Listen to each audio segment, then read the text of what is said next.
Hey guys, hope you're well. This is part 2 and the last part of the allotment transformation. Just like to thank all the new subscribers I've got, really appreciate it. And if anyone wants a shout out, if you've got a channel or you haven't got a channel, it doesn't matter to me. If you want a shout out for your channel, just comment below and I'll put your link in. I want to give a shout out to Nick the gardener. He's got an allotment, he's in the UK. Love what he's doing. He's no dig, cover cropping, brilliant. Go and check Nick out, link below. Anyway, this is part 2. I'm just going to wind it up with this. I've gone through about 50 hours of footage because to try and just keep it pertinent and relevant to simply just transforming the allotment. Had some big problems, totally out of my control, got around them, but anyway, we'll just get into it. I'll talk to you at the end. Well, you joined me back on the 6th of July and I was about 3 weeks in at this point. And I've got 8 beds finished here and covered with the weed membrane.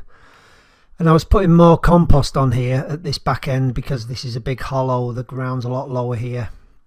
So I'd got to this point and when I looked at it, I thought if I put a 4-foot bed in there, it makes a big wide path up to the trees. I was also running out of compost quite rapidly. I think I'd used 3 trailers up to that point. So I changed tack, going down, and I put 3 beds in along the end just to make most use of the growing space, get more growing space with just a kind of 2-foot path up to them trees. But there was dark clouds on the horizon in more ways than one actually, and I was about to lose access to the field. We'd had some rain. The field was a terrible state. You couldn't get a vehicle or a trailer on it, so I had to change tack. The area right at the back of the allotment had become the obligatory dumping ground from all the wooden boards and bedsides and everything I was digging out the ground. There was a shed in that corner and I decided at this point, because I couldn't get any more compost and do much more on the ground, I was going to put up a polytunnel. I've always wanted a big polytunnel, so this is where it is going to go. So I moved the shed from that corner, the smaller shed, over to the left hand side and cleared that space ready for getting the polytunnel up. This corner was the most sheltered part of the plot to put the tunnel on. The trouble was that little cherry tree there on the right dictated the length of the tunnel. The amount of rubbish you find on a plot is unbelievable, but it took quite a while actually levelling that ground out. And then I eventually knocked up a frame out of really old pallet boards actually and bits and pieces I had at home in the workshop. Here we go, walk you around the structure. So, there it is, it's up. Bit of perspective when you see the chair in the middle. At this point the tunnel was ready for wrapping in plastic which I'd ordered. I still had no compost, so I decided to work on this right hand side of the allotment behind the fruit trees, and this area was really bad. There was a lot of bindweed in this area. Also what was worse was those raspberries you see on the right had invaded this area. There was runners running through everywhere. They were coming up all over the place, so I had to resort to actually forking through that soil and removing those runners. And although I'd put all that lovely compost on the beds, I just wasn't happy, so I started germinating beans at home in the conservatory. Well, it's the 3rd of August and that grass on the left is still continuing to grow, as are the weeds. And I'd got some beans in these beds. I've been maybe in for 2 weeks. Mostly field beans. I think these were broad beans. No, they were field beans in that bed. They were doing okay, not as well as they should have been. This was a bed of French beans here, dwarf French beans. Actually, I let them run course and we got a nice few beans off them that year. And the potatoes I put in June had really perked up. They actually just started to go to flower as well. But yeah, we did get a few nice little potatoes off them, so it was worth putting them in. Anyway, no progress on the right, but the back area has been tidied up. The tunnel's ready for its plastic. Well, here we go. The plastic is stretched and tight. It just wants trimming on the ends. It is hot, hot, hot. Yeah, it's hot. Plastic's nice and tight. Like a drum. That's all I wanted. The plastic to be nice and tight. All done. I've had a tidy up here today as well. cleared everywhere up, planned all the path out, and had a good tidy up and a good clear. Well, the tunnel was finished. I'd taken a few tomato side shoot cuttings there on the right from home. I wanted to get them in the ground, but luckily the weather had been good for a few days and I was able to get access to the compost field again and get some compost. So yeah, overall I was really happy with this area. Everything seemed to be going great, and then disaster struck. It was around the 10th of August 22, and I was busy with work, busy with the allotment, and I caught COVID, and it gave me a real kicking. I was really bad for about 3-4 weeks. Yeah, it was tough. And it was about 4 weeks later that I was doing 3-4 hours a day, but I managed to get back onto the field and start transporting that beautiful compost back onto the allotment. And with that, I filled up the tunnel with compost, got those tomatoes in, and started back on the other side. And just before I show you that other side, this is what the state of that ground was like. I was trimming it with the metal blade. I was actually trying to cut the tops off all those suckers that were coming up from the plum tree that was behind these apple trees. The ground was terrible. It was dusty, it was dry, there was virtually no life in it. You can see that's a month's grass growth on that ground. It was barely growing anything. Well, here we go, from the back of the allotment. Put those 2 beds in. I've got this one in. I'm going to get some more of this wood chip to put in these beds because it's really nice stuff. So I'm not using the wood chip I've got because this stuff is just pure wood, no leaves in it, nothing. So it'll last an awful lot longer. So yeah, got that one done, that one done, that one done, that one done. And just this one I'm just had enough now, I'm worn out. So I've got enough muck to do this one and this one here. So we'll go here to move that box full of cow muck because that's in the way of the next bed. So yeah, I think I've done all right. Got them in. It's looking really starting to look good now. Right, I'm off home. And this right hand side being the worst soil on the allotment, I started loading this cow manure on top of that field compost as well. Keep going dizzy every time I bend down. So I guess I'm done. Beds all finished. The end of making beds. It's bloody marvellous. Oh, last bed put in. If you've watched any of my hot composting videos, you'll know I laid the 3 hot compost bins across there just as they are there. They have since been moved. It was a bad spot because that ground just in front of the bins gets really wet in winter, and also the path was too narrow to negotiate in and out with wheelbarrows, etc. A couple of days this area at the front was finished. It was about to pour down with rain, but I basically got the hot bins in. All the beds were done everywhere. I was so pleased because I've been really weak this last month with COVID after effects, but yeah, I was really happy at this point. And these 2 beds on the left hand side, right at the ends, I was putting activated charcoal which I'd made on these, having burnt all the wood off site. I turned it into charcoal, activated it with manure, water, and then I was putting the last of the sort of bagged up reclaimed soil on this bed. I couldn't get on the field for compost because it was just too wet. So I was waiting for them hot bins to just finish off, and then I could put that hot bin compost on top of these last 2 beds, and that was the whole site composted. Well, it's now the end of November. Remember the plum tree in front of the polytunnel? Yeah, it had to go. Having spoken to the previous plot owner and the guy next door, he said the plum had virtually never produced any fruit. The plum was a big problem because it was throwing suckers up absolutely everywhere. They were in the polytunnel when I built that. They were all over the beds in front, coming up in those 2 little apple trees. So the plum had to go. So here we are, guys. It's the 29th of November 22 and the basic layout of the plot is done. Polytunnel in place, sheds moved over to the corner. and the hot bins built, but they will get moved. Now you see the plot in the top of the picture, that's my neighbour Chris, who's been on that allotment 14 years. He's religiously dug it over every single year, put compost in the ground. He could see what was happening on this ground and just how well stuff was growing, so he kind of started copying me. This year Chris is full on no dig and cover crops. And then in January, the soil being so beautiful, this started to grow on the end of the polytunnel. So I decided I wanted more tunnel. It's valuable space, polytunnel space. Because of the way I built the tunnel, I was able to just, keep the existing tunnel growing.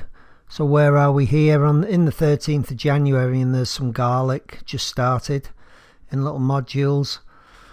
Had a lot of seedlings. This is 23. Had a lot of seedlings in the tunnel at this point, ready to get going in the ground. I'd also planted some cabbages along the sides of the tunnel and some collies. The collies, we had some beautiful collies off it. Just a bit later in April, we got them beautiful collies. It actually took me a week or two to figure out what the problem was in this soil on the polytunnel. You see the little cardboard collars around the brassicas. Everything I sowed, any sods of seed in this tunnel, were just getting mowed down within days. It turned out to be shafter grubs, the larvae of moths which love rough, unbroken land, which this was. And the collars were kind of the only way to stop them from savaging my collies. I had some blueberry bushes, all stuff ready to go outside, and I decided I was going to build a fruit cage in front of the tunnel. Some carrots in pots there, and more beans and onions. It may sound crazy, but the thing that pleased me the most was getting this path dead straight, dead flat and level. I was putting at some points 3 to 4 barrelfuls of coarse sand under these flags because there was a huge dip in the centre of the allotment, and I used around 4 ton of sand in the end to correct this path. It was the end of January, it was really cold, and I was still actually suffering from the after effects of the COVID, breathlessness, heart pounding, palpitations, but I was doing what I could, and I got the path finished. I was just so happy. The tunnel was coming on, everything was going good again. And then February 23 I got back to work on the polytunnel and decided to get the sheeting on this. Didn't take too long, and then I was able to knock through. The tunnel was almost finished. It just needed the vents putting in and finishing off inside. And this was on the 2nd of March, and I started putting spuds in buckets. The tunnel was virtually done inside, bar finishing off the path. Put some more brassicas in the new section here at the front. You can see the older ones are really getting on now. There's a little coal frame in there with some peppers in, which did really well that year actually. Well, it's the 17th of March 23, and the next big job was to get this fencing done. I was being invaded by rabbits. They were digging under the fencing, coming in from the field side. The horses were pushing on the fencing, so the first job was to get all that old netting and barbed wire off that fence and replace it with this. I buried wire netting underground about 6 inches down, run it up in the fence, covered it in wood chip. I made the new gate. The old gate was really bad. All that was left was to do the fence between me and my plot neighbour. By the 20th of March I'd moved the hot bins over to the position they're in now on the side of the field, and I'd had some really poor grade wood chip bagged up, which I'd made that storage bin and filled that with wood chip. I'd also moved the IBC from that corner, made this front bed a little bit wider, and just changed this area really, and all the beautiful little daffodils were coming up there. Done. Never thought I'd get to the end. But it's done anyway. And by the 22nd of March 23 I'd rigged up these gutters on the polytunnel and set up these water storage barrels. I'd also dug a big hole there, filled it with compost because the grapevine on the inside was being planted there. That's the point where I discovered where all the glass on the allotment had been buried. And that was my method of attaching the gutters to the tunnel, tape and canes. I didn't really see any other way of doing it, but you know, it's still working today. The collars in the tunnel were really going for it, and there was loads and loads of seed starts in the tunnel. It's the 22nd of March and the peppers were really looking good. The potatoes were doing well. And these little tubs of really early carrots were coming on strong, as they say. And it's the 23rd of April 23 here, and this is pretty much now how the plot is. The 5 beds on the left there, you can see the bare ground. I'd just put potatoes in, so there was tubers in the ground there, just waiting for those to come up. And then here we are, guys, on the 3rd of June, 2 months later. There's been an absolute explosion of growth on these beautiful no-dig potatoes with cover crop. I'm going to show you something really interesting now, and this is what I learned about wood chip. And here we are 5 weeks later, and when I say the wind blows here, it really blows.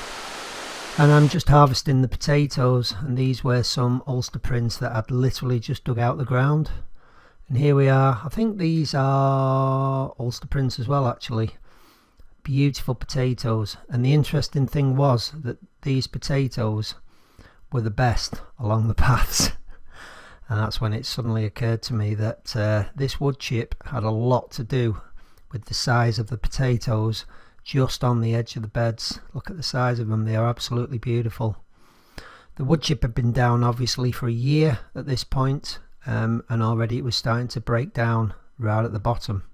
And I think it had a lot more to do with the moisture on the edges of the beds, because wood chip, as it breaks down, it acts like a sponge and holds water. A lot of my footage for 2023 got lost. It was on an external hard drive that had a heart attack and died, but this is that ground that the strimmer was attacking that was so bad, and it's growing some beautiful food. On the left hand side here we've got a bed of onions doing really well with peas on the ends of the beds. The sweet corn at the end of the allotment was powering away along with the potatoes next to it. A lot of corn that year. And then here we are in the polytunnel in full growth with melons, tomatoes, aubergines, peppers, lettuce underplanted, was everything growing in there. And here were the carrots. Beautiful crop of carrots last year. Touchon. And yet so many people still think you can't grow good carrots unless you dig the ground over. It's unbelievable. Now you can see why my plot neighbour Chris next door decided that the methods he was using just weren't working. That's why he went fully over to no dig and cover cropping.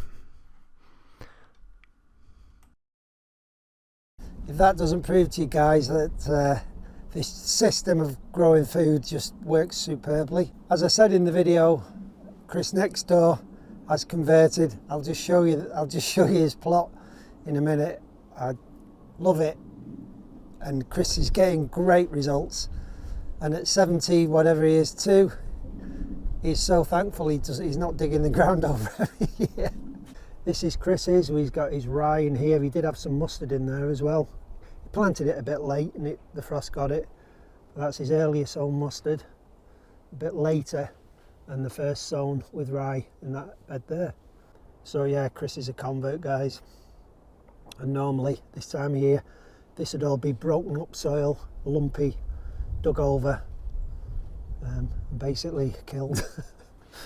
But anyway, that shows that just in a season you can transform a really arid, horrible allotment soil into beautiful, bountiful soil.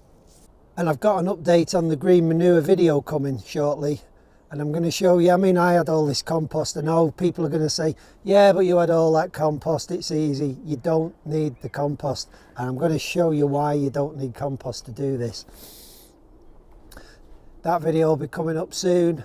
I've got lots of videos in the pipeline, guys. I'm going to break down the soil science. I'm a bit of a self-taught permaculture soil scientist, so I'm just going to break it down into bits that these are the bits that just we need to understand. And once you understand what's happening in the soil, you just won't want to dig your soil, believe me.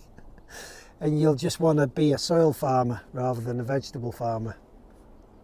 Yeah, I'll break it down into the bits that are relevant to us, because there's big movements in parts of the world for this really sustainable way of growing food, and the food is so much better as well. It's loaded with nutrients, minerals, vitamins, much more than conventional farm food, which is grown on chemicals, you know, on dead soil now. Basically most of this soil out here is dead. Anyway, I'm back with the green manure video. I'm just filming that at the moment. Shortly it'll be coming up jobs I'm doing in December and January that I absolutely have to get done. If you're going to get into this, guys, just watch out for those videos. They're important tasks this time of year. And coming up very soon is what I'm sowing and planting towards the end of December now and into January. You don't want to miss that one. Well, thanks to all my new subscribers, as I've already said. Thank you for your comments. I love the comments. I read every single one. I reply to them. If you've got any questions, please ask them.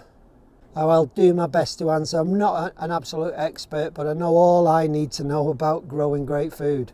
What I'm doing today is a big hot compost Jengo, so I'm moving things around. I'm going to video this today, so I'll put this out in 2 or 3 days as well. I'll show you how the hot compost bin is doing. I'll show you a problem I've discovered with the hot compost bin and how I'm 100% going to fix that. And I'll show you what I'm putting in the compost bin at the moment, because there's nothing here on my site to compost now. We've got the green manures in, got compost on the cover crops that have been terminated, the roots are in the soil. I'm going to show you why mustard is such a good cover crop for the year after, because it might actually prevent clubroot on brassicas. Alright guys, thanks for watching. I'll see you soon. It is beautiful, the sun's just poking through, but it is freezing. Alright, I need to get moving. Bye for now.